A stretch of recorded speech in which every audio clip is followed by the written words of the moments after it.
주를 찬양합니다. 우리 찬양하고 우리 가시합니다.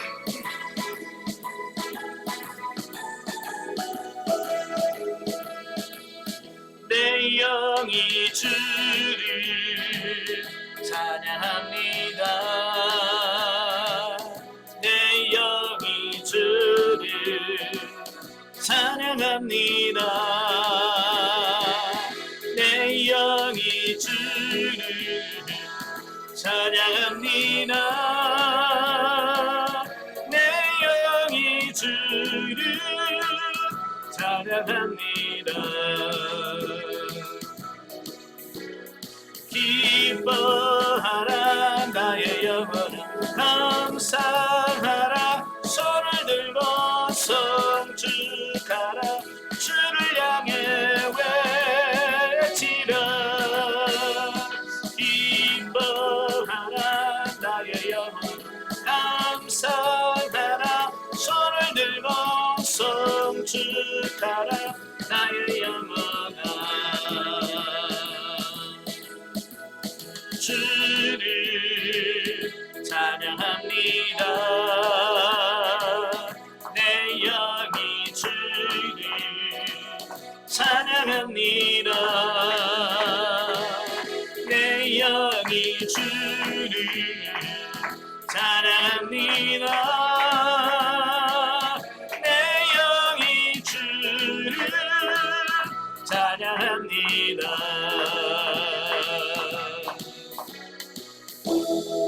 아멘. 기도하겠습니다. 은혜로우신 아버지 감사합니다. 오늘도 우리를 사랑하셔서 훈련의 장소로 인도하시고 인간의 세 가지 본성을 같이 나누게 하셔서 감사합니다. 오늘도 우리 지각을 열으셔서 알게 하시고 생각나게 하시고 깨닫게 하옵소서. 시종을 맡겨오며 예수님의 이름으로 감사하며 기도합나이다. 아멘. 예, 교재 인간의 세 가지 본성 페이지로 45페이지입니다. 예, 45페이지를 보시면 제6장 질문과 대답에 대한 말씀을 하고 있는데요. 이 케네스 해긴이라고 하시는 분이 예, 인간의 세 가지 차원이라고 하는 이 세미나를 많이 하셨어요. 이제 하셨는데 그 참여하신 분 중에서 많은 질문들을 하시는 거죠. 그 질문 중에서 가장 많은 질문 중에서 세 가지를 뽑아서 여기다가 기재를 했어요. 첫 번째 질문이 뭐냐면 사람의 영의 모양은 어떻게 묘사하겠습니까?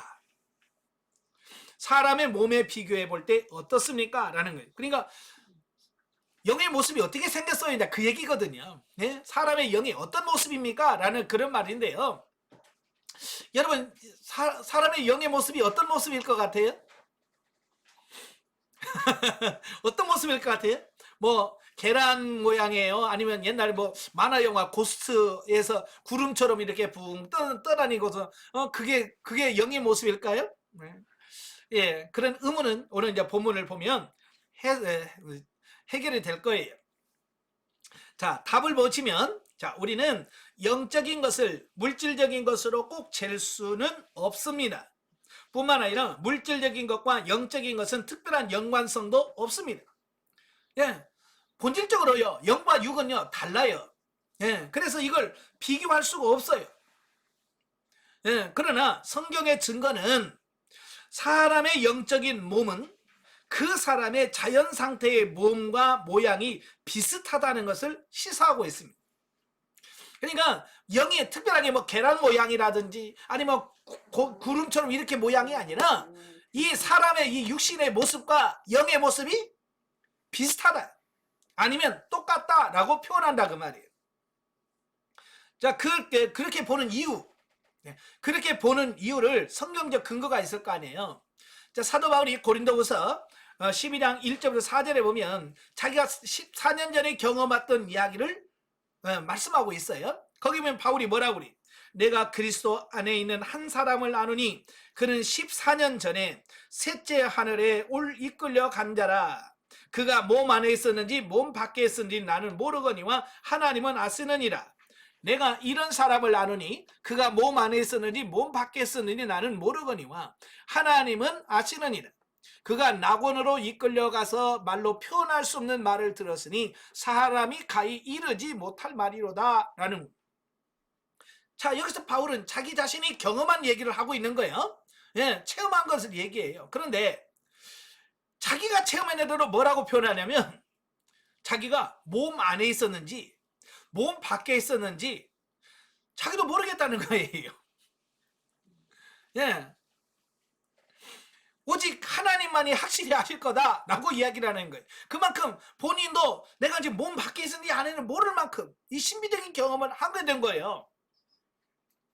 자, 대부분의 신학자들은 이때 셋째 하늘에 올라간 체험을 루스드라, 1차 전도 여행 때 루스드라라고 한 지역에 도착했을 때 유대인들에 의하여 돌에 맞아 죽었었거든요.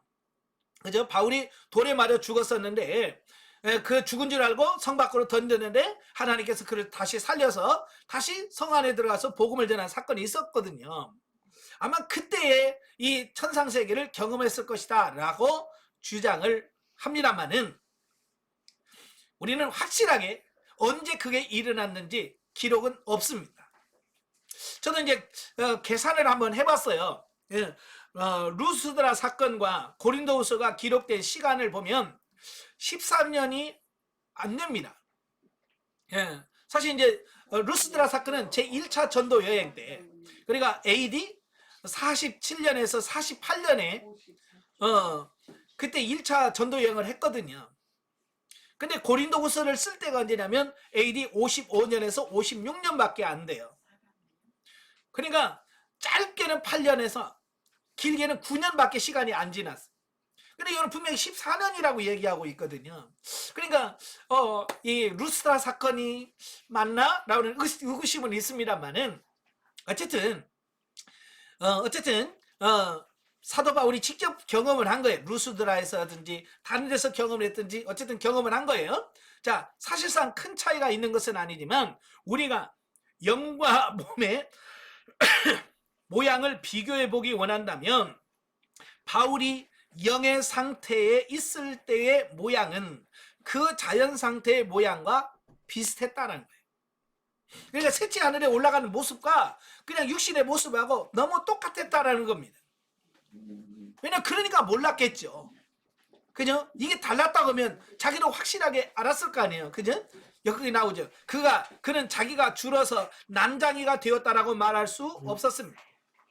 물론 그랬다면 자신도 알았겠죠. 예, 영은 키가 작았다면 내가 이렇게 줄어들었네? 라고 인식을 했겠죠.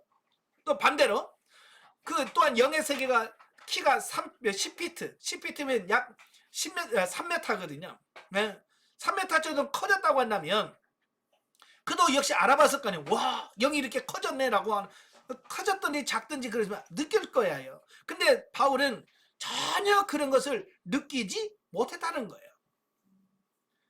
심지어 몸 안에 있는 밖에 있는 자기 자신도 모르겠다는 거예요. 그건 뭘 말합니까?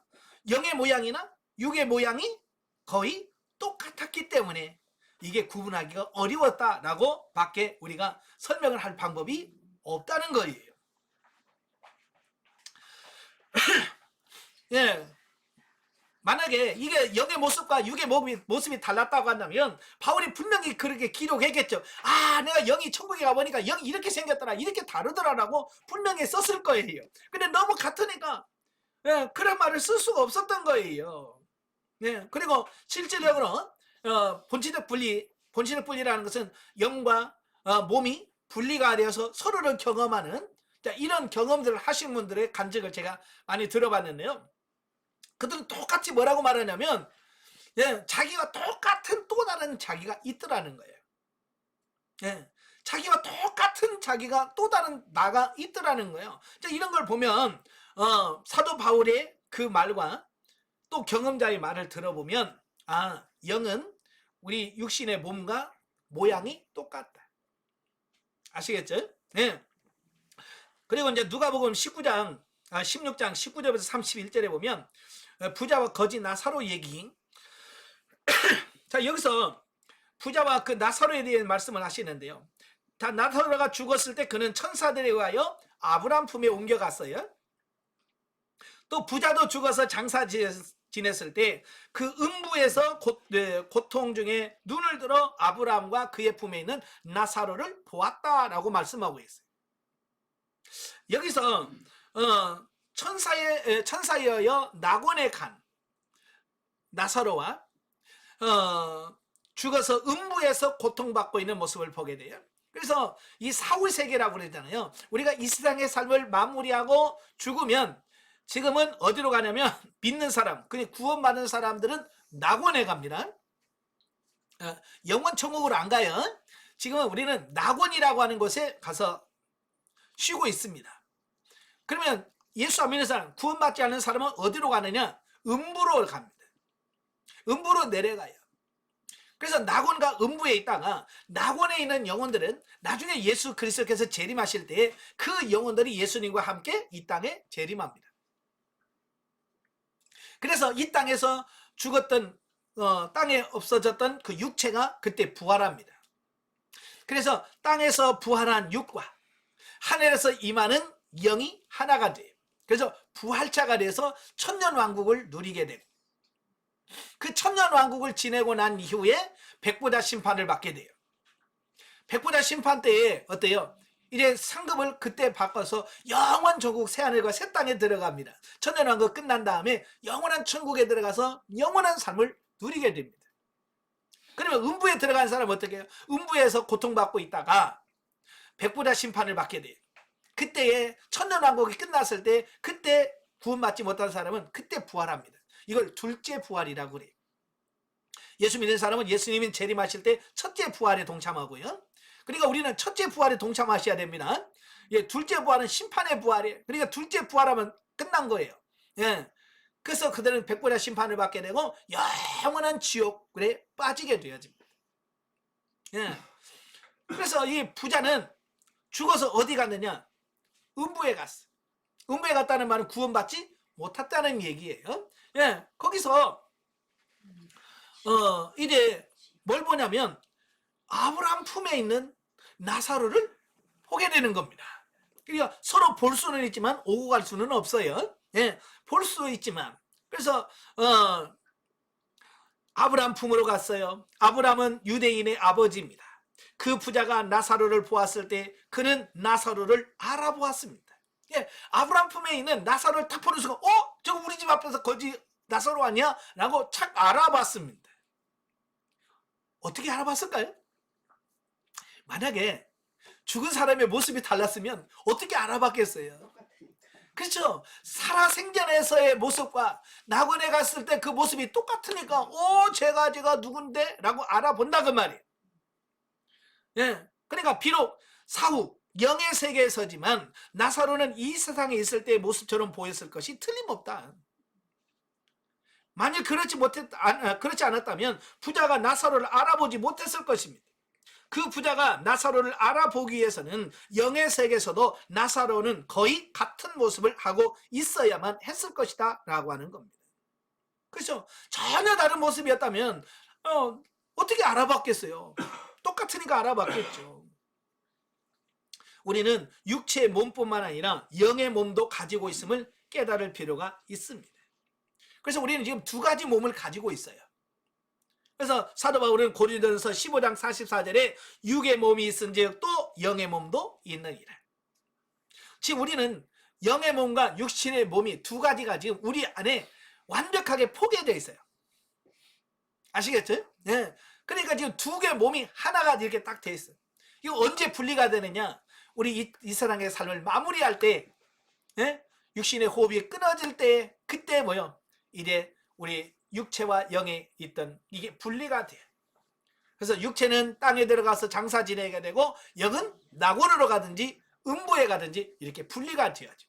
그래서 죽음이라고 하는 단어를 국어사전에 찾아보면 영혼과 육체가 분리되는 것이다 라고 풀이를 해놨어요. 자, 천사들은 영입니다.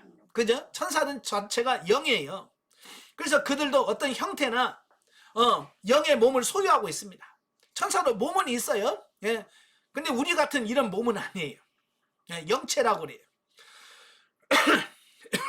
하나님 자신도 영이지만 어떤 사람들이 이 사실을 해석하듯이 하나님이 단지 영향력이나 우리가 느낄 수 없는 무엇을 의미하는 것은 아닙니다. 이게 무슨 말이냐면 하나님을 본 사람이 없기 때문에 하나님이 어떻게 생겼는지는 몰라요. 그죠? 제가 예전에 인천에서 목회할 때 하나님이 어떻게 생겼냐라고 애들한테 그려보라고 했더니 전부 다 하얀 도포자락을 입고 수염이 땅에 딱 하고 지팡이 들고 있는 산신령을 그려놨더라고요. 어린아이들은 상상으로 해본 거죠. 맨날 그 도사 보니까 도사가 하나님처럼 생겼을 거라고 생각하는데 절대로 하나님 그런 모습은 아니죠. 예. 그러나 본 사람이 없기 때문에 어떻다고 말을 못해요. 그죠? 그러나 분명한 것은 성경에도 하나님의 몸이 있더라는 거예요.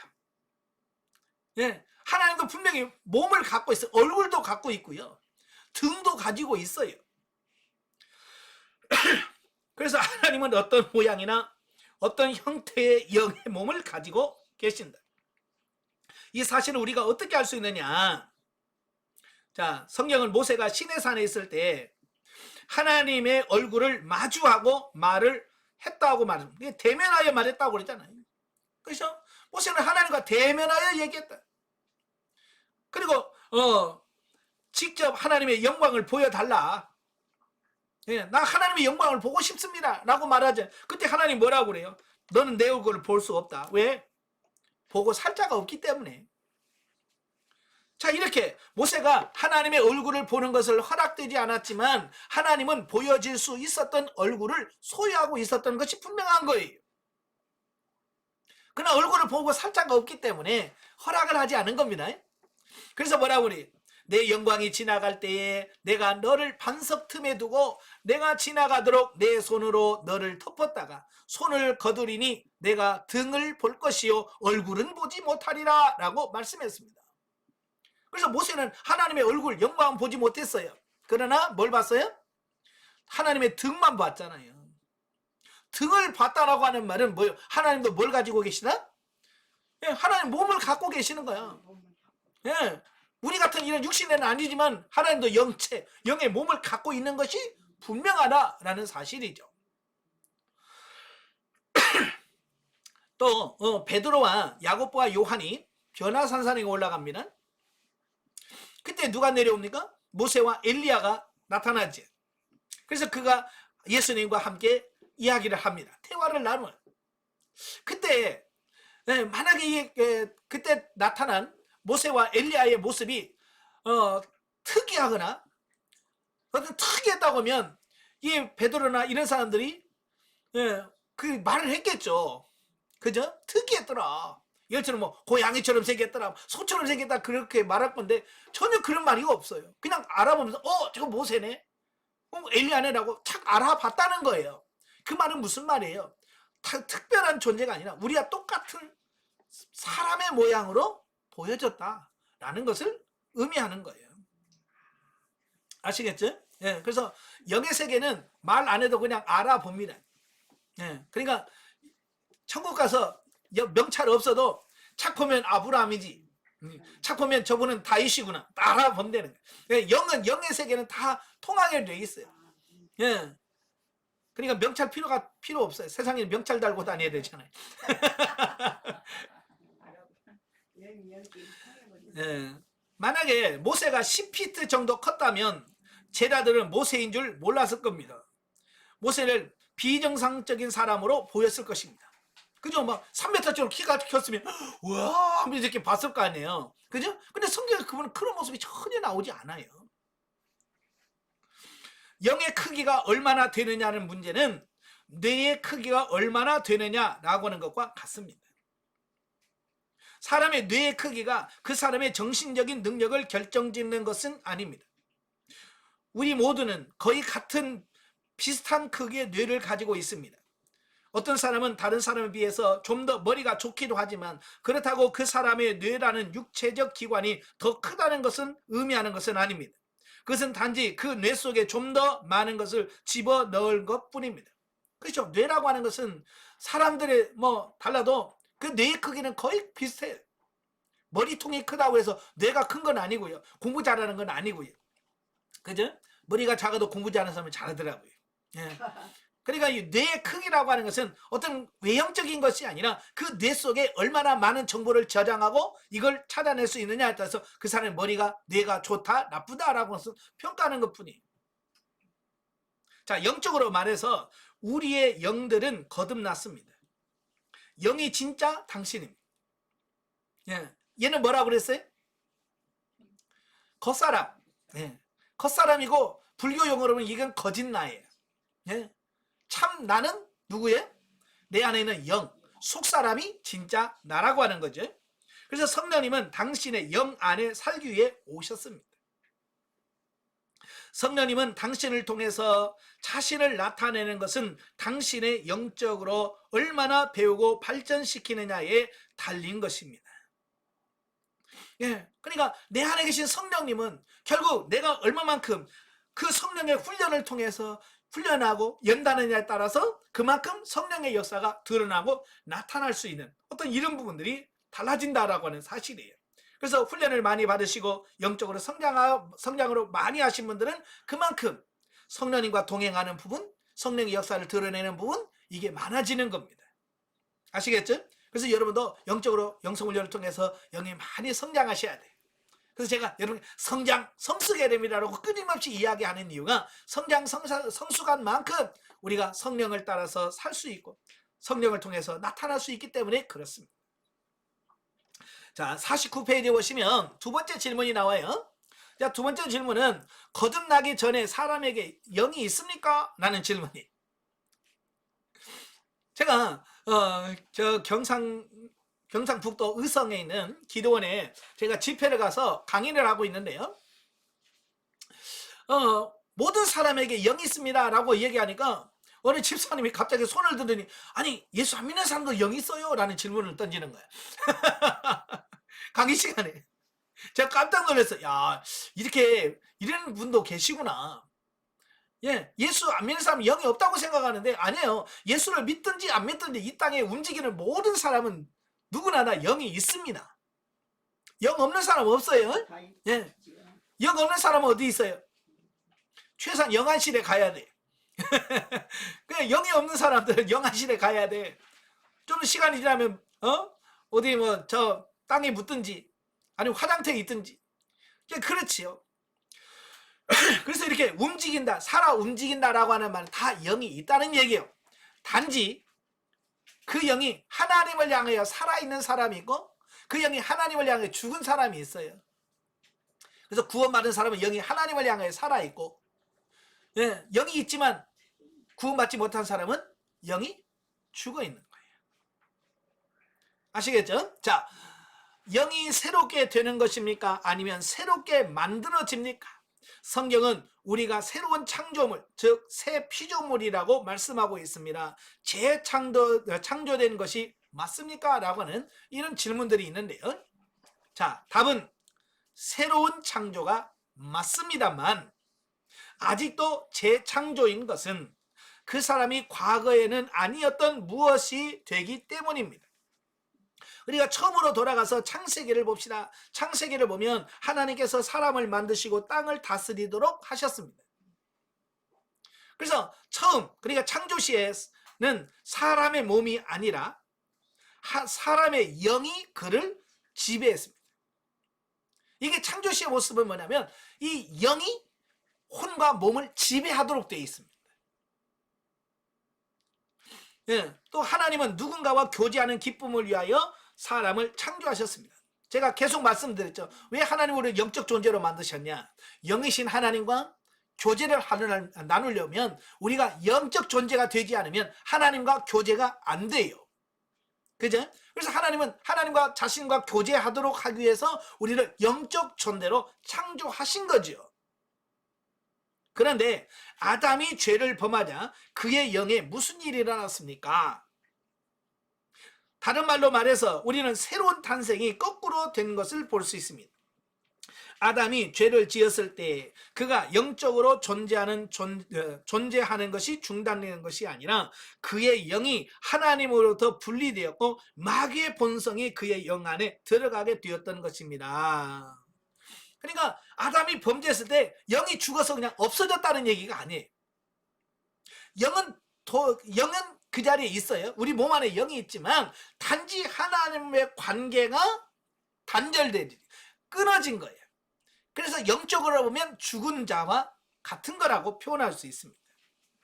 그래서 이 영은 하나님과 관계하도록 되어 있는데 하나님과 관계가 단절되니까 이 사람의 영이 하나님과 연결되지 못하고 누가 연결되냐면 바로 마귀와 악한 영과 연결이 되어지는 겁니다.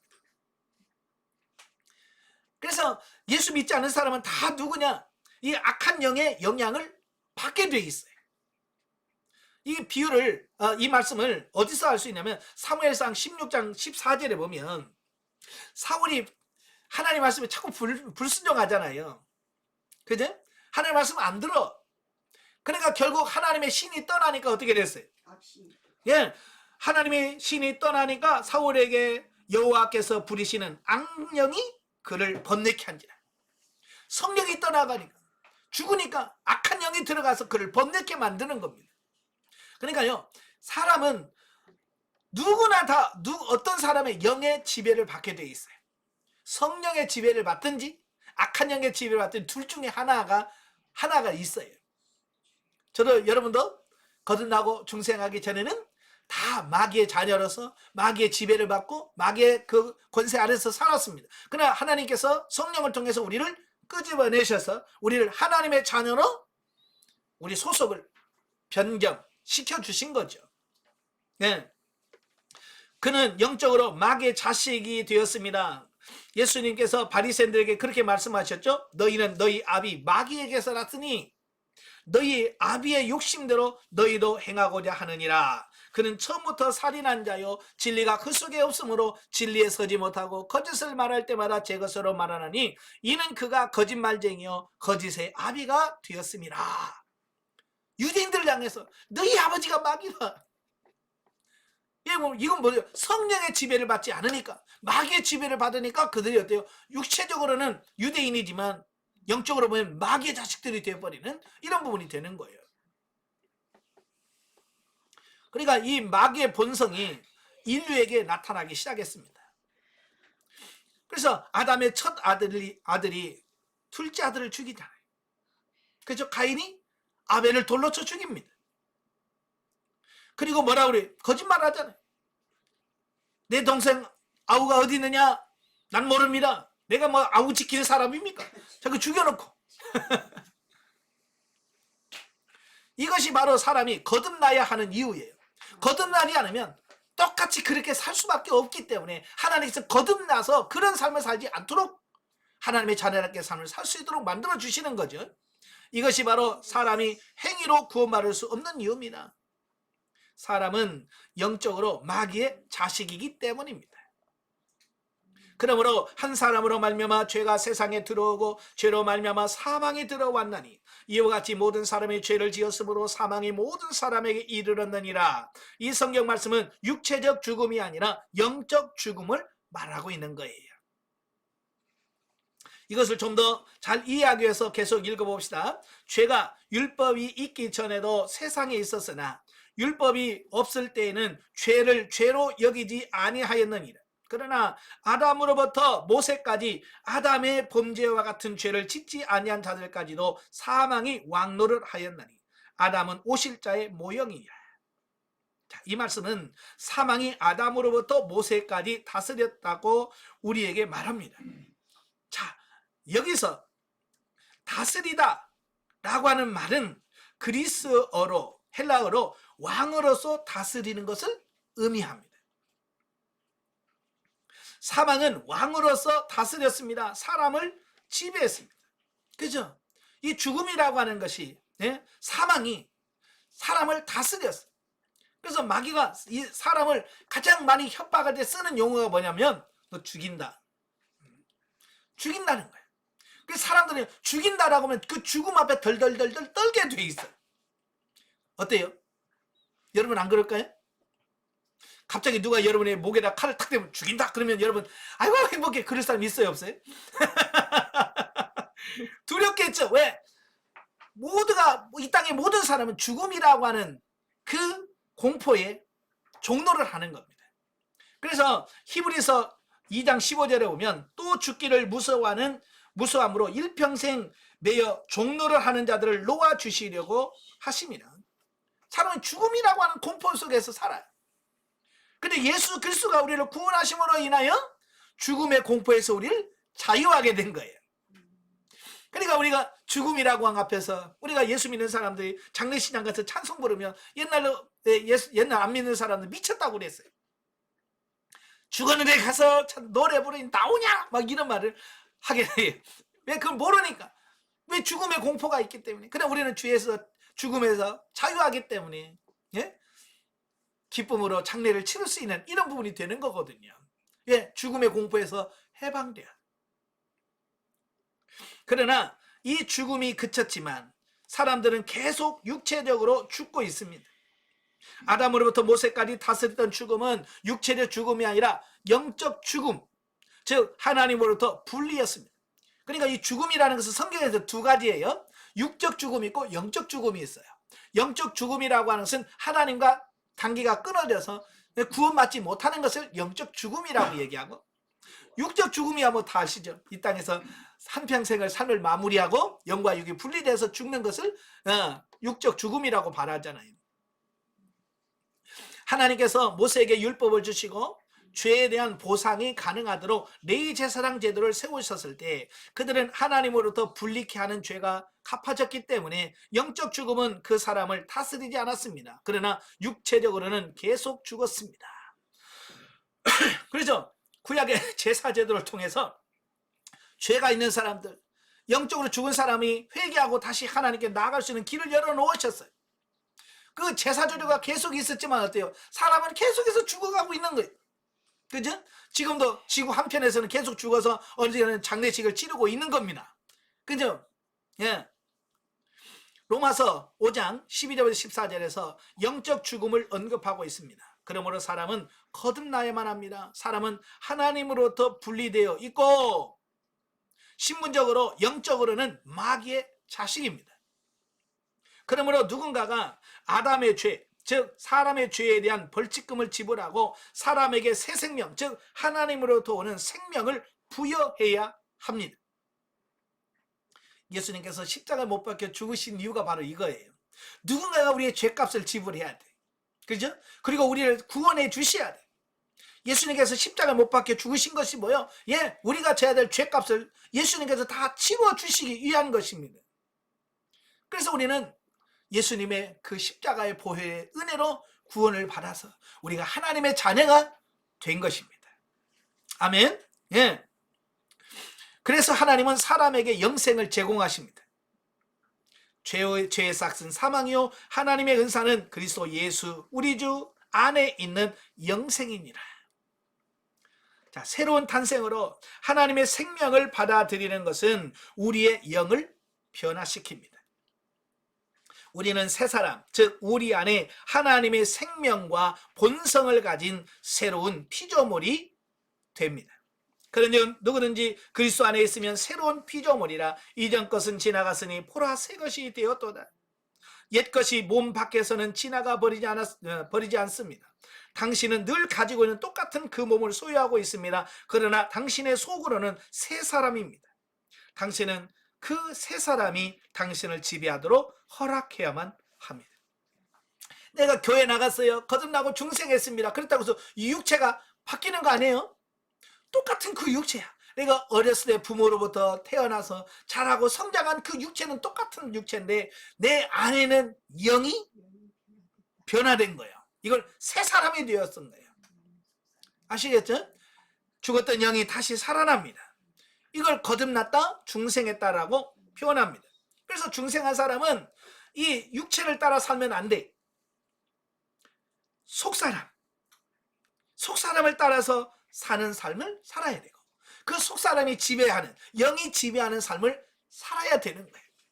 근데 문제는 지금 교회 다니면서 많은 사람들이 속사람의 지배를 받으려고 하지 않고 여전히 육신적인 사람이 되어서 육신의 지배를 받고 그렇게 살아가는 거예요. 그래서 사도 바울이 고린도서 3장 1절에 너희는 어린아이다, 영적 어린아이다, 육신적 그리스도인이다 라고 표현하고 있는 거예요. 그래서 영성훈련은 뭐냐? 육신적 그리스도인을 영적 그리스도인으로 훈련해가고 업그레이드 하는 것이 영성 훈련이에요. 그래서 육신의 지배를 받는 우리를 이제 속사람이 육을 지배하는 사람으로 변화시켜 가는 겁니다. 아멘. 예. 자, 넘겨서 세 번째 질문입니다. 내 영으로 무엇을 할 때 어떻게 그것이 하나님으로 말미암은 것인지를 알 수 있습니까? 예, 내 영이 뭔를 아는데 그것이 하나님께로 말미암은 것을 어떻게 알 수 있느냐? 그 얘기거든요. 지식이 당신 자신의 영이라는 사실이 반드시 틀리다는 것은 아닙니다. 그리스도인이 아닌 사람들까지도 많은 사람들이 어떤 일이 일어나기 전에 무엇인가 일어날 것을 그들에게 영으로 알고 있습니다.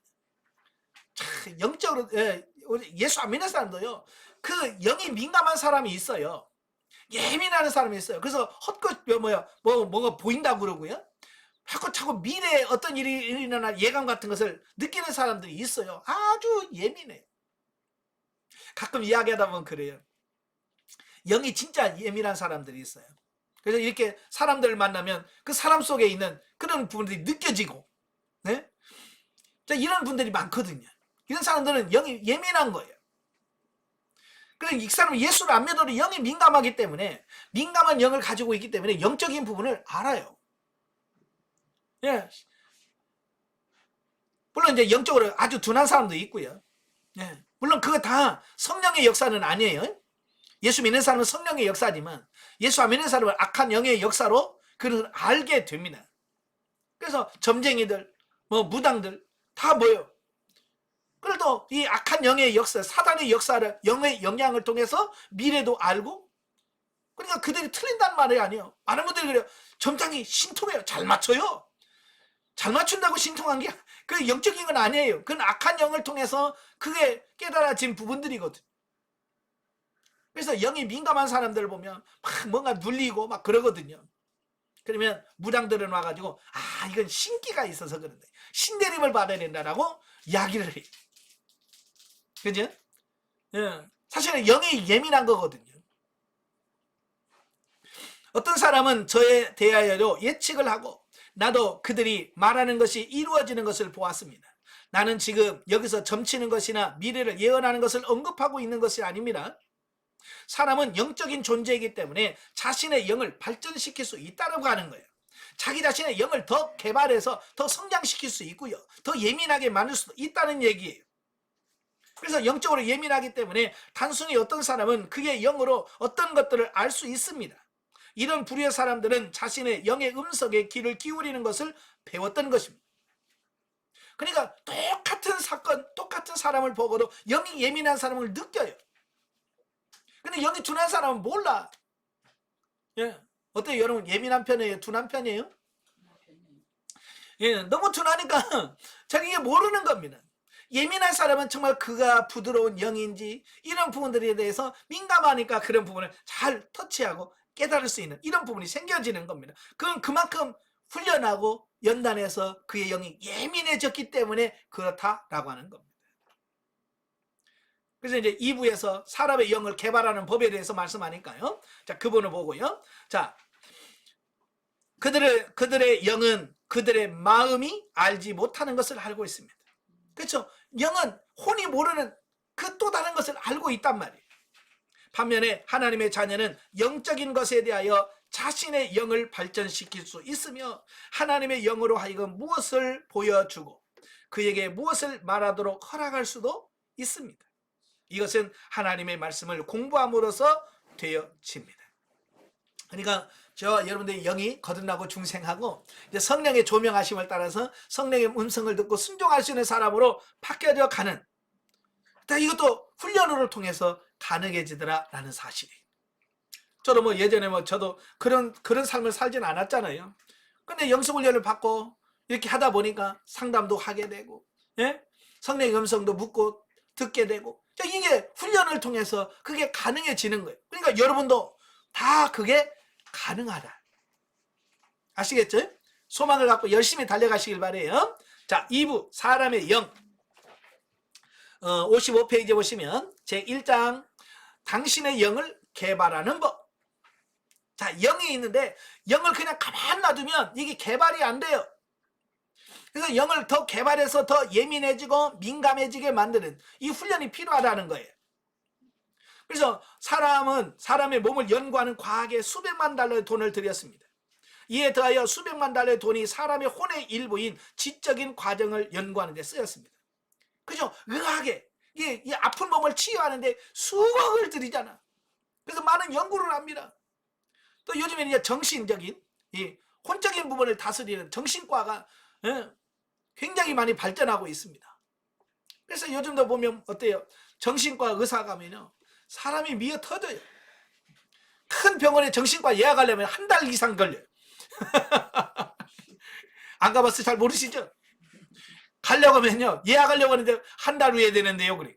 그만큼 지금 정신적인 문제가 많아요. 근데 거기는 투자를 많이 해요. 근데 제일 중요한데 안 하는 데가 영에 대해서.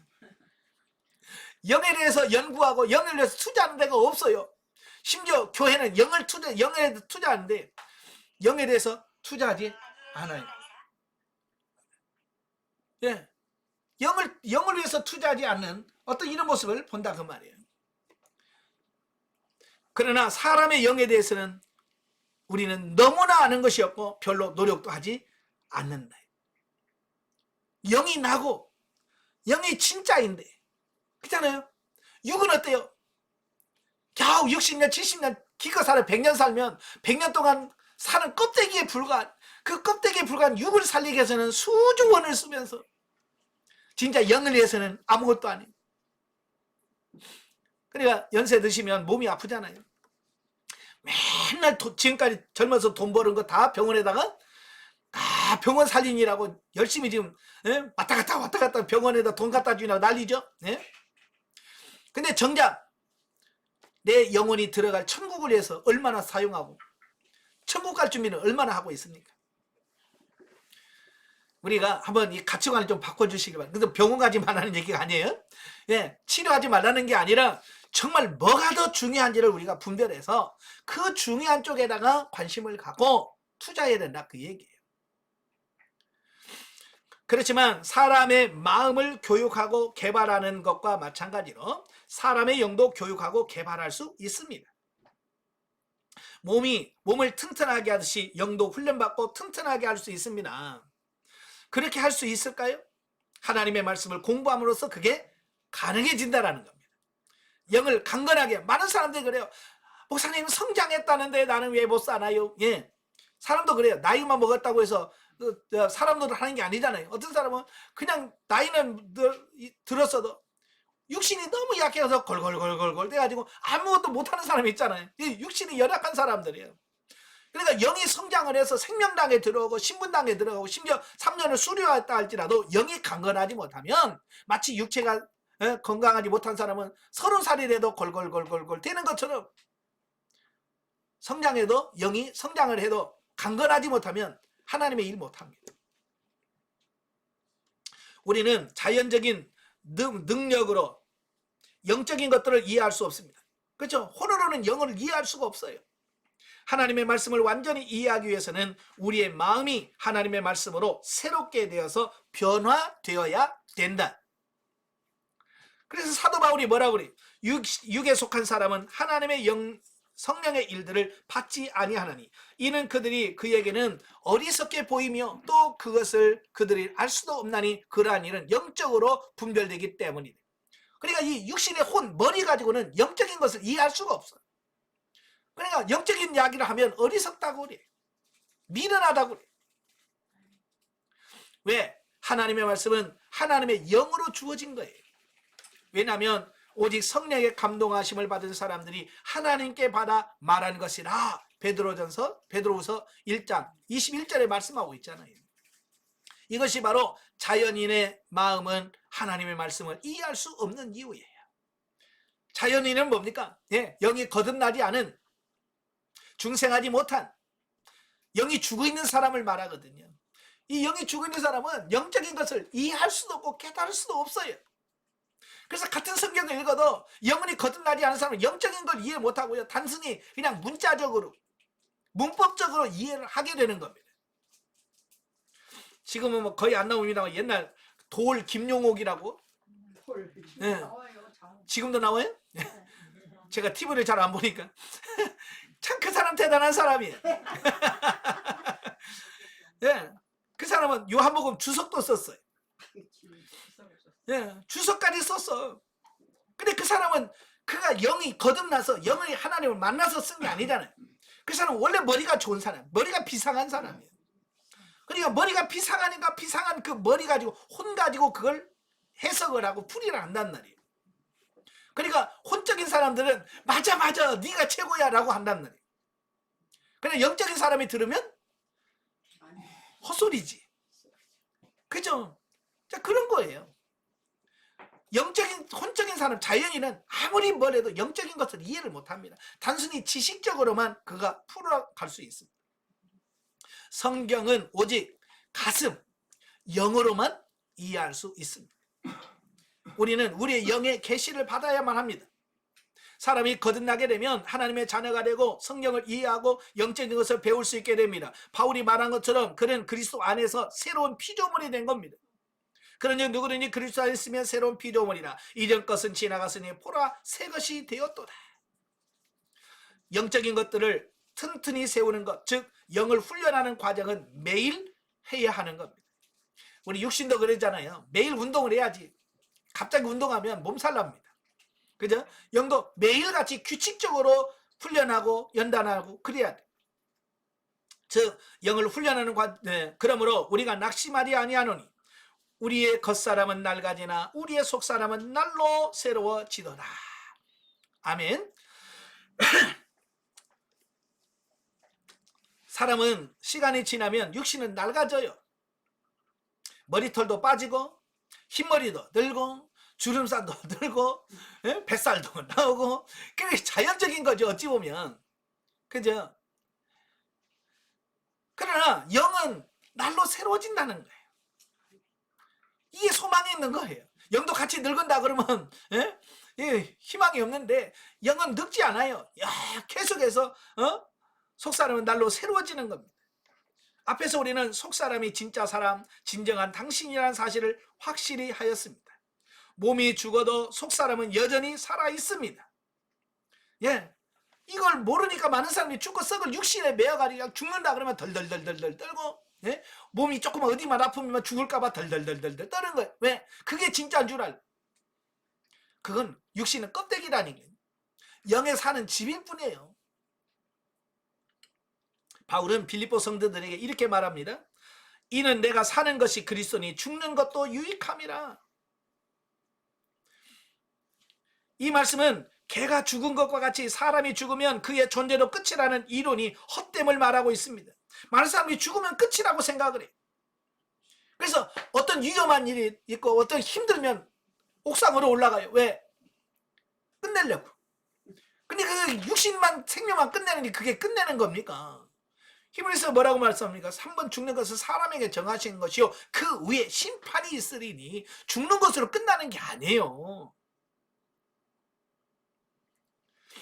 사람이 죽어서 멸망함으로써 죽음이 모든 존재의 종말이라면 죽는 것은 확실히 아무 유익이 없을 것입니다. 예, 죽으면 끝이니까.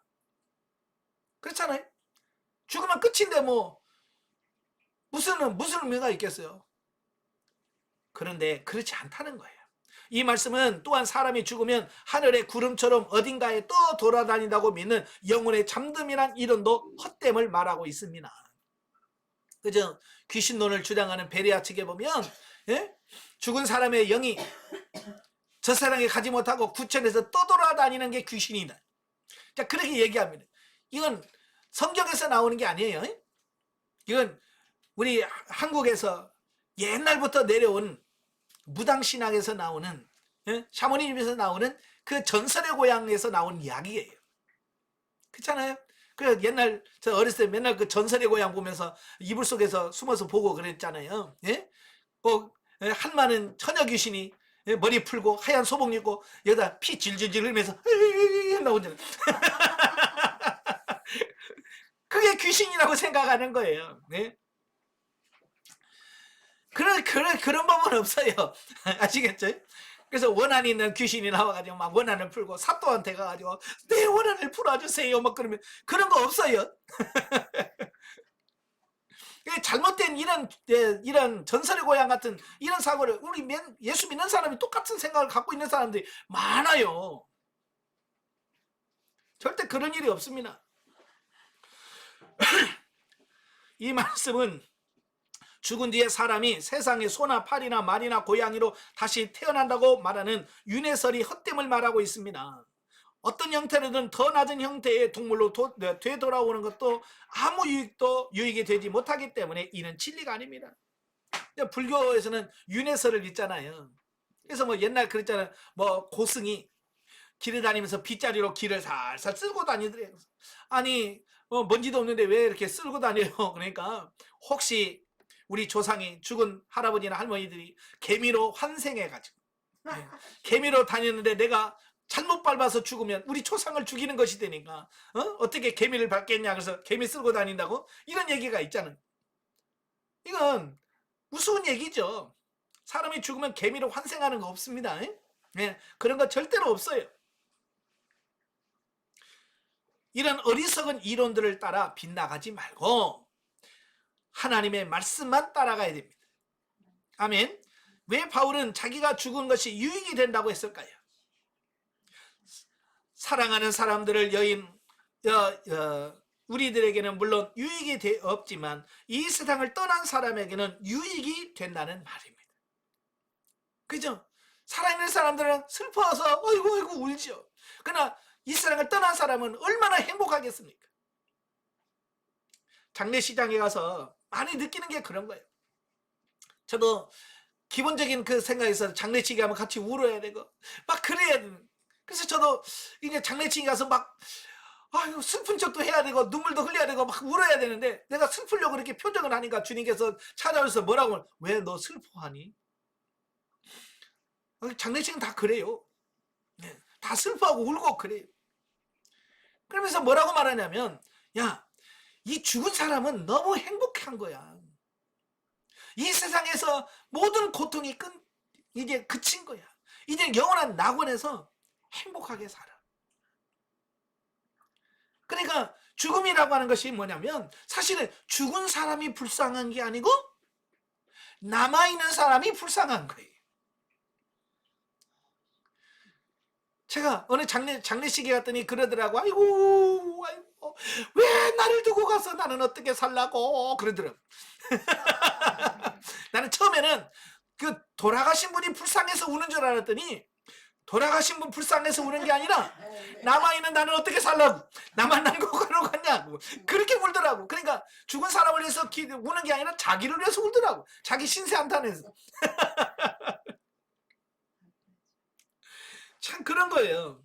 사실은 죽은 사람은 이제 슬픔도 없지 눈물도 없지 아픔도 없지 천국에서 낙원에서 정말 주님과 행복하게 살아. 그러니까 죽은 사람을 위해서 울 필요가 없는 거예요. 아시겠죠? 그러니까 울 사람은 누구냐면 내가 안 죽고 내가 살아냈다니 나는 앞으로 고생물이 많은데 아이고 몇 년 더 고생해야 되고 나를 위해서 울어야 돼. 장례식장 가서. 사도 바울이 그걸 아는 거예요. 그래서 사도 바울은 내가 그 둘 사이에 끼었으니 차라리 세상을 떠나서 그리스도와 함께 있는 것이 훨씬 더 좋은 일이라 그렇게 하고 싶으나 내가 육신으로 있는 것이 너희를 위하여 더 유익하리라.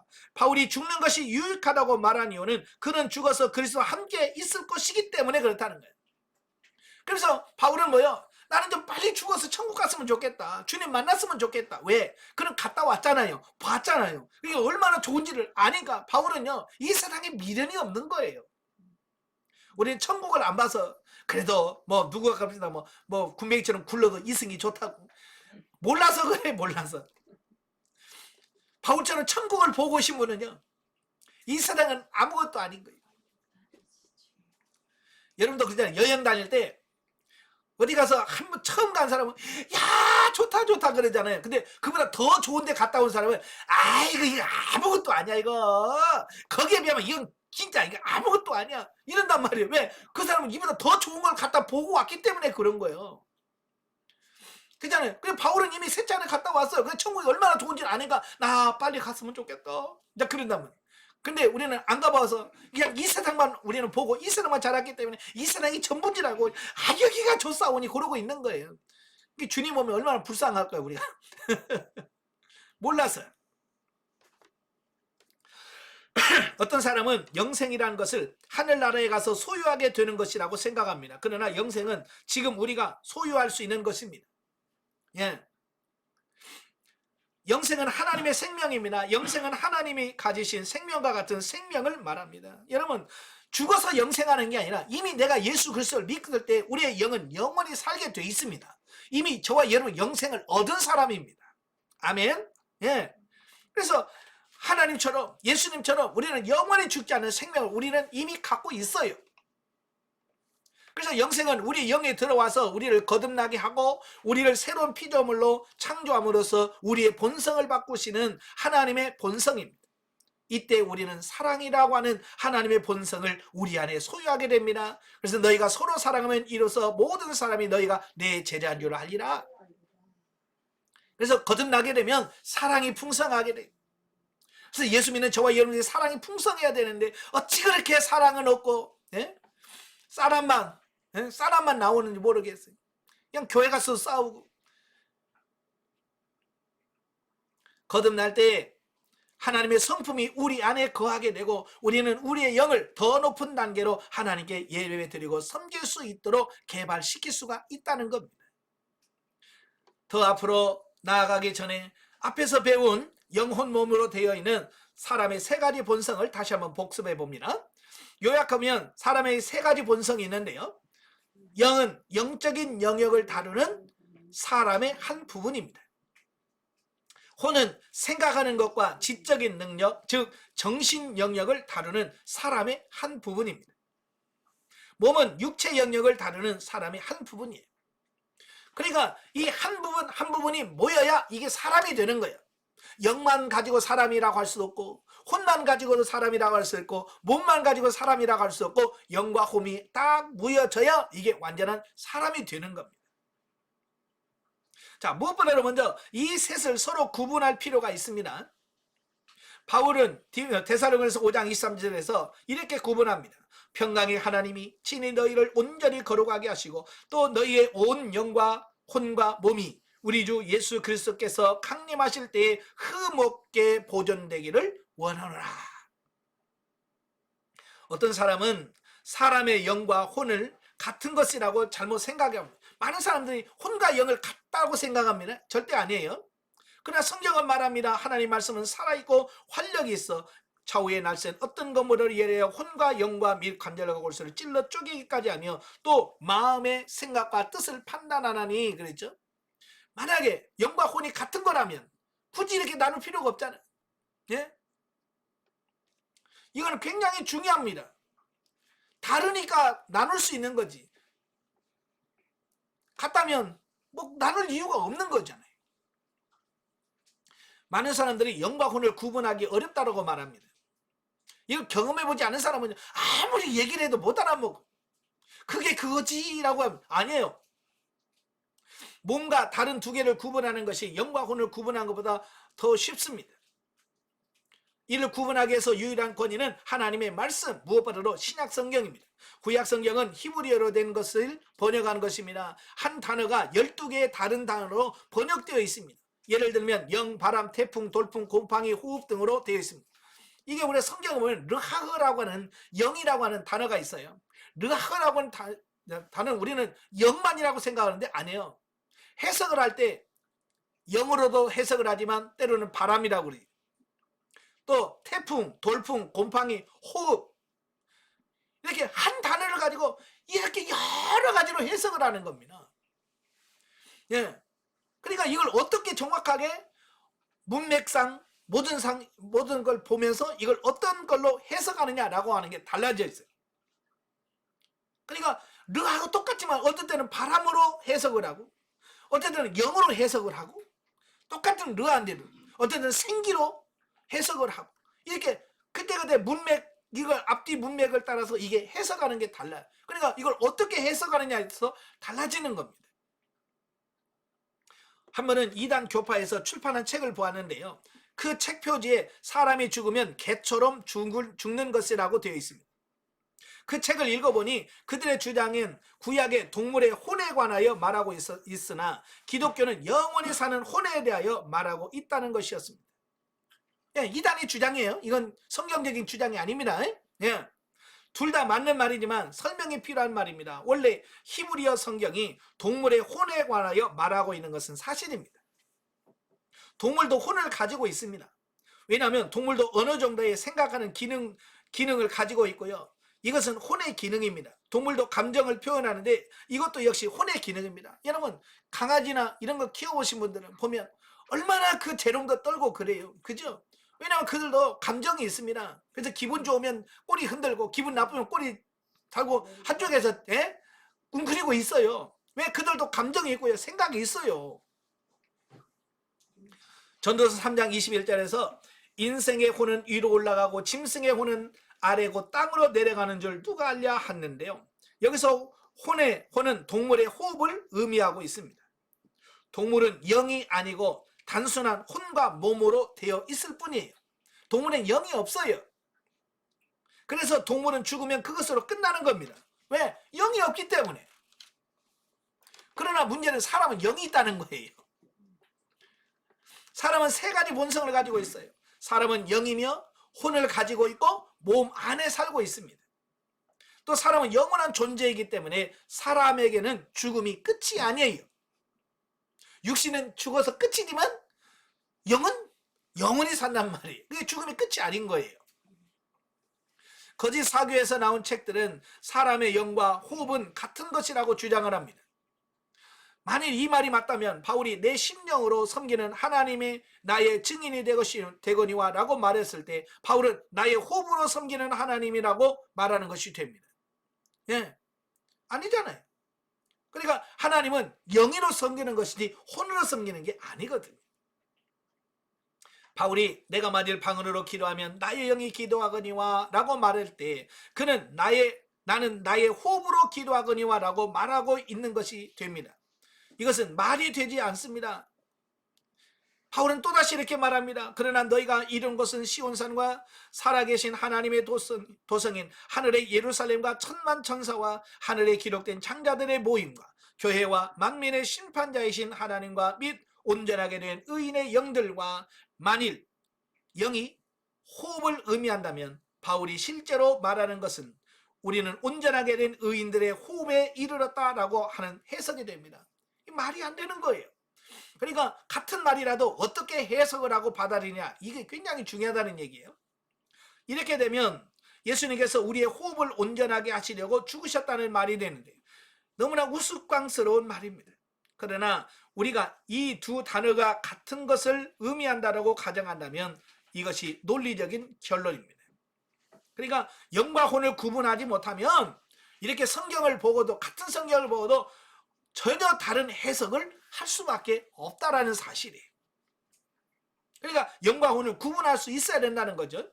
그래서 때로 우리는 설교자들이 그 혼이 구원받았다라고 하는 말을 듣습니다. 그러나 그 순간 구원받은 것은 그 사람의 혼이 아니라 그 사람의 거듭난 영이 구원받는 거예요. 야고보도 죄인이 아니라 성도들에게 쓴 그의 서신에서 이렇게 언급했습니다. 야고보는 반복해서 나의 사랑하는 형제들이라고 말합니다. 야고보서 1장 21절 25절에 보면 그러므로 모든 더러운 것과 넘치는 악을 내버리고 너희 영혼을 능히 구원할 바 마음에 심어진 말씀을 온유함으로 받으라. 너희는 말씀을 행하는 자가 되고 듣기만 하여 자신을 속이는 자가 되지 말라. 누구든지 말씀을 듣고 행하지 아니하면 그는 거울로 자기의 생긴 얼굴을 보는 사람과 같아서 제 자신을 보고 와서 그 모습이 어떠했는지 곧 잊어버리거니와 자유롭게 하는 온전한 율법을 들여다보고 있는 자는 듣고 잊어버리는 자가 아니요 실천하는 자니 이 사람은 그 행한 일의 복을 받으리라. 자, 야고보는 성도들에게 만일 그들의 혼이 구원받기를 원한다면 말씀을 듣기만 하는 자가 아니라 말씀을 행하는 자가 되어야 된다라고 말합니다. 바울도 성도들에게 편지를 쓰면서 이렇게 말합니다. 그러므로 형제들아 내가 모든 하나님의 모든 자비하심으로 너희를 권하노니 너희 몸을 하나님이 기뻐하시는 거룩한 산 제물로 드리라. 이는 너희가 드릴 영적 예배니라. 너희는 이 세대를 본받지 말고 오직 마음을 새롭게 함으로 변화를 받아 하나님의 선하시고 기뻐하시고 온전한 뜻이 무엇인지를 분별하도록 하라. 그래. 자, 바울은 야고보가 말한 것을 말하고 있습니다. 바울은 마음을 새롭게 함으로 변화를 받으라 라고 말했고, 야고보는 너희 영혼을 능히 구원할 바 마음에 심어진 말씀을 온유함으로 받으라 라고 말합니다. 여기서 두 사도는 그 마음, 즉 혼을 새롭게 하는 것, 회복시키는 것, 구원하는 것에 관하여 말하고 있습니다. 여러분, 혼의 구원이란 말 들어보셨지? 지금 야고보나 사도 바울이 혼의 구원에 대해서 말씀하고 있는 거예요. 우리가 영혼의 구원에 대해서는 참 많은 말을 들었는데, 이 혼의 구원이라고 하는 말, 또 나중에 몸의 구원이란 말은 잘 들어보지 않은 말이거든요. 그 의미를 정확하게 아셔야 돼요. 혼의 구원이라고 하는 부분, 우리는 시편 23편에서 봅니다. 내 혼을 소생시키시고, 여기서도 내 영을 소생시키시고 라고 말하고 있지 않습니다. 저는 이제 성경을 보면서 많이 고민했던 게 그런 거예요. 시편 23편에 보면 내 영을 소생시키라고 되어 있지만, 사실은 원어에 보면 내 혼을 소생시키시고 라고 되어 있어요. 자는 내 영혼이 잘된 같이 범사가 잘되고 라고 되어 있죠. 근데 성경 원어에 보면 내 혼이 잘된 같이 범사가 잘되고 그렇게 되어 있거든요. 저도 그것 때문에 많은 고민을 했어요. 도대체 이게 뭐가 맞나? 네. 도대체 내가 알기로는 영을 말하는 것 같은데 왜 성경은 원어는 혼이라고 되어 있을까? 이런 부분에서 많은 고민을 하다 보니까, 성경에서 혼의 구원을 얘기하고 있구나, 네, 몸의 구원도 얘기하고 있구나 라고 하는 것을 깨닫게 되어지는 거예요. 그래서 우리는 영만 구원받으면 안 되고 혼이 구원받아야 돼. 근데 혼이 구원받는다는 것은 혼이 천국 간다는 그런 말이 아니라, 여기서 나오잖아요. 우리의 생각이 바뀌어지는 걸 말해요. 새로워지는 걸 말합니다. 자, 예를 들어서 오랜 가구의 부품을 회복시키거나 새롭게 할 수 있습니다. 혼을 새롭게 하거나 회복시킴으로 구원을 받게 됩니다. 이게 혼의 구원이에요. 혼을 새롭게 하고 혼이 회복되어지는 것을 우리가 혼이 구원받았다라고 표현하는 겁니다. 자칫 오해하면 또 혼이 천국 간다 이런 말로 오해하면 안 됩니다. 절대로 혼이 천국 간다 그런 뜻이 아니에요. 혼이 소생한다, 혼이 회복된다, 새롭게 된다, 이것을 혼의 구원이라고 표현한다 그 말이에요. 야고보가 한 말은 이렇습니다. 그리스도 예수 안에서 새로운 피조물이 됨으로써 믿는 자가 된 사람은 영원한 생명을 받았습니다. 이제 우리는 마음에 심어진 말씀을 받음으로써 우리의 마음, 즉 혼을 새롭게 하고 회복하고 구원해야 합니다. 이것은 믿는 사람들이 스스로 해야 하는 것입니다. 여러분, 우리의 영은 예수 그리스도와 성령을 통해서 하나님께서 우리의 영을 구원하셔요. 그러면 영혼 구원받은 사람은 혼의 구원은 누가 해야 돼?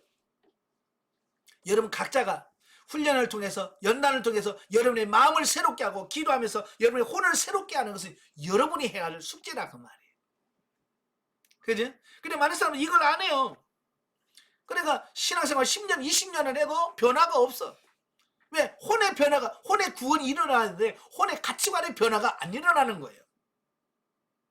그래서 신앙생활 20년, 30년 한 사람이나 엊그저께 신앙생활 한 사람이나 이 가치관이 똑같아. 생각하고 말하는 게 똑같은데 변화가 없어. 왜? 이게 혼의 변화가, 구원이 이루어지지 않았기 때문에 그런 거예요. 그래서 우리가, 저와 여러분, 혼의 구원이 일어나야 됩니다. 그러면 어떻게 합니까? 말씀을 통해서 합니다. 말씀을 통해서 혼이 새로워져요. 그래서 영적으로 성장한 사람들에게는 이 하나님의 말씀을 가까이 하셔야 돼요. 그래서 제가 훈련받고 수료하신 분들에게는 최소한 1년에 성경은 2독은 읽어야 된다.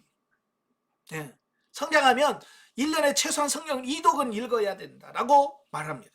그만큼 성경을 가까이 하고 성경을 통해서 읽고 아 이런 거구나 깨달아질 때 우리의 사고와 가치관이 바뀌어져. 혼의 구원이 바뀌어진단 말이에요. 네, 혼의 가치관이 바뀌어지면 그때 그만큼 나의 삶이 바뀌어지고 새로워집니다.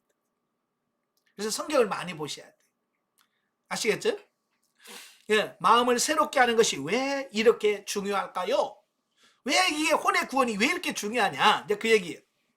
여러분의 영은 거듭나서 하나님의 성령이 여러분 안에 거한다 하더라도 여러분의 마음, 혼이 말씀으로 말미암아 새롭게 되지 않으면, 야고보의 표현을 따르자면 혼이 구원받지 않으면 몸과 육체의 감각으로 교육을 받아 온 마음은 여러분이 어린 그리스도인으로 남아있도록 몸을 편들게 됩니다. 자, 이게 중요한 거예요.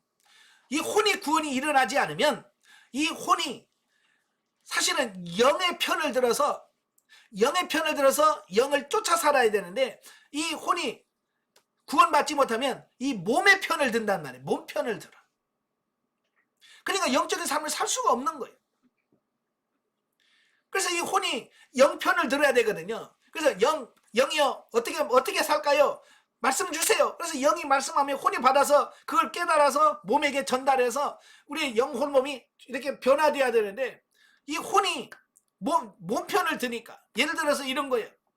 영이 기도가 필요하다, 기도해라. 그러면 혼이 영 편을 들어서 맞아요, 기도해야 됩니다. 언제 기도할까요? 이래야 되는데 혼이 아유 몸 편에서 얘가 얼마나 피곤한데요. 기도 못해요. 기도 안 합니다. 그래서 이 몸의 편을 들어. 그러니까 기도 시간에 자. 이 편을 잘못 들어서 그래. 이건 혼의 구원이 안 일어나서 그런단 말이에요. 아시겠죠? 이 혼의 구원, 혼의 변화가 있어야 우리의 삶이 변화가 되어지는 거예요. 미성숙한 그리스도인들은 육신적이며 몸이 다스리는 그리스도인입니다. 바울은 고린도인들에게 너희가 아직도 육신적이다 라고 고린도서 3장 3절에 말하고 있죠. 너희가 이 구절은 어떤 번역에는 너희는 몸이 지배하는 사람이다 라고 해석을 했어요. 이게 보면 어때 더 적정한 해석이죠. 아직도 너희는 몸이 지배를 받고 있다, 그 얘기예요. 다른 말로 하면 그들은 그리스도 안에서 새로운 피조물이 되었음에도 불구하고, 거듭나고 중생했음에도 불구하고 그들의 몸은 새롭게 되지 않는 마음을 통하여 그들의 영을 다스리고 있는 것이다. 그들은 영적으로 발전하지 않는 사람들입니다. 그러니까 영이 몸을 다스려야 되는데 몸이 영을 다스리고 있단 말이에요. 그러니까 어떻게 해요? 영적인 삶을 살 수가 없죠. 육적인 삶을 살 수밖에 없죠. 영이 몸을 다스려야 영적인 삶을 되는데 영이 영을 다스리고 있으니 육적 삶을 살 수밖에. 많은 그리스도인들이 영적인 어린아이로서 살다가 죽습니다. 이런 사람들은 믿음으로 산다는 것은 항상 막연합니다. 그러니까 성도들이 믿음으로 산다, 어떻게 사는 거야? 이해가 안 돼. 그들은 믿음을 결코 이해하지 못합니다. 성경은 우리가 보는 것으로 말미암지 않고 믿음으로 말미암아 살아야 한다라고 말하고 있기 때문에 우리는 믿음으로 사는 것을 배우지 않고는 그리스도인으로서 온전하게 살 수가 없습니다. 왜 지금 현대인들이, 크리스찬들이 그렇게 많다고 하는데 왜 영적인 삶을 살지 못할까요? 바로 혼의 변화가 없어요. 육신적으로 사는 사람은 불신앙 속에서 살며 항상 전쟁하고 있습니다. 이런 사람들에게 삶은 전쟁입니다. 그들의 마음은 하나님의 말씀으로 새롭게 된 적이 없고 그들은 예수님께서 이미 전쟁을 승리하셨다는 사실도 모릅니다. 그들은 마귀는 실패한 적이라는 것을 모릅니다. 그들은 여전히 자기 자신의 힘으로 마귀와 싸우려 하고 있고, 어떤 사람들은 완전히 탈진하여 대항할 힘이 없을 때까지 싸웠습니다. 예. 많은 사람들이 지금 그래요. 자기 자신의 힘으로 마귀와 싸우려고 하다가 지쳐. 지금 많은 사람들이 그러고 있어요. 이미 예수님께서 마귀와 싸워서 이겼잖아요. 예? 내가 이겼다. 예수님께서 승리를 선포했잖아요. 그럼 우리는 믿고 그걸 받아들여야죠.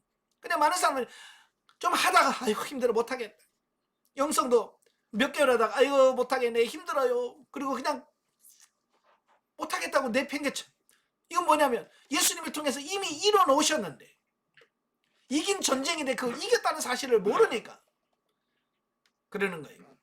자, 그러나 하나님의 말씀으로 마음을 새롭게 하면 새롭게 된 마음을 통하여 그의 영이 몸을 다스릴 수 있게 됩니다. 그래요. 이 혼의 구원이 일어나야 돼. 혼의 구원이 일어나야 이래 영이 혼을 통해서 몸을 지배하고 다스릴 수 있게 돼. 그러면 이 그때서야 뭐 어때요? 이 몸이 하나님의 말씀대로 살 수 있는 삶이 되어지는 거예요. 말씀을 알고 있기 때문에 혼, 마음은 이제 영의 편을 들게 될 겁니다. 혼이 바뀌면 뭐가 중요한지 알잖아요. 그래서 이제 몸 편을 안 들어요. 몸 편에 들어봐야 얘 죽으면 끝이라는 걸 알아요. 그러니까 더 이상 몸 편을 드는 게 아닙니다. 이제 영의 편을 들어야 자기가 산다는 걸 알아. 그러니까 이제 혼이 영의 편을 들게 되고 영의 편을 들다 보니까 결국은 몸이 이제 영을 따라 살 수밖에 없게 되고 그래서 변화될 수밖에 없다는 거예요. 아시겠죠? 그래서 이 마음이 변화되어서 혼이 가치관이 변화돼서 이제 영편, 몸의 편을 드는 혼이 영의 편을 드는 걸 가지고 우리가 혼의 구원을 받았다 라고 표현하는 거예요. 어때요? 여러분 혼의 구원이 일어난 것 같아요? 어때요? 혼의 구원이 일어난 것 같아요? 아니면 모른 것 같아요? 예? 일어나야 됩니다. 혼의 구원이 이루어져야 돼. 완성이 돼야 됩니다. 그래서 철저하게 모든 생각들이 영에다 다 굴복해야 돼. 영편을 들어야 돼. 근데 영성훈련 받으면서 계속 이 머리는 이 혼은 몸편을 드니까 맨날 핑계만 대는 거야. 기도하시려 그러면 아이고 바빠서요. 이건 뭐요? 영편 안 들어. 몸편 드는 거요. 그러니까 술을 해도 3년이 가도 변화가 없고 6년이 가도 변화도 없고 6년 하고도 또 해야 될 것 같아요 하는 이유가 뭐예요? 이 혼이 안 변하니까 여전히 몸 편에 드니까 얘가 변화가 없으니까 어떡하든지 또 이거 또 해보려고 또 하는 걸 그 마음은 이해가 돼요.